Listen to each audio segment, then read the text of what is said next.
രാജ്യത്തിന്റെ ചരിത്രത്തിലെ ഏറ്റവും വലിയ യുദ്ധക്കപ്പൽ നിർമ്മിക്കാനൊരുങ്ങി ഉത്തര കൊറിയ.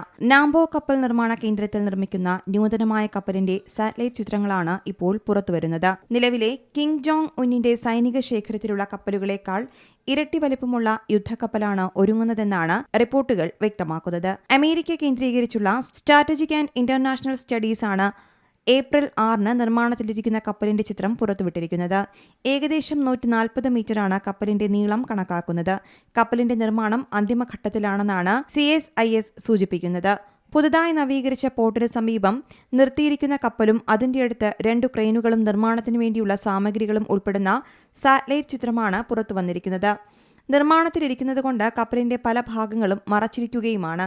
എന്നാൽ മാർച്ചിൽ കിം ജോങ് ഉൻ സന്ദർശിച്ച കപ്പലാണിതെന്ന് CSISലെ വിദഗ്ധർ വ്യക്തമാക്കുന്നു. ഹെലികോപ്റ്ററുകൾ ഉൾക്കൊള്ളാൻ സാധിക്കുന്ന കപ്പലാണിതെന്നാണ് ആകൃതി സൂചിപ്പിക്കുന്നതും. ഹെലികോപ്റ്ററുകൾ ഉൾക്കൊള്ളാൻ സാധിക്കുന്ന കപ്പലാണെന്ന് സ്ഥിരീകരിച്ചാൽ 2023 ഇന്റർനാഷണൽ മാരിടൈം ഓർഗനൈസേഷനുമായി ചേർന്ന് പ്രഖ്യാപിച്ച 2 FFH കപ്പലുകളിൽ ഒന്നായിരിക്കാം ഇതെന്നാണ് റിപ്പോർട്ടുകൾ.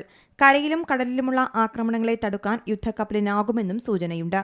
News desk Zee Malayalam News. ഏറ്റവും പുതിയ വാർത്തകളും വിശേഷങ്ങളും വിരൽ തുമ്പിലറിയാൻ സീ മലയാളം ന്യൂസ് എല്ലാ ഡിജിറ്റൽ പ്ലാറ്റ്ഫോമുകളിലും ലഭ്യം.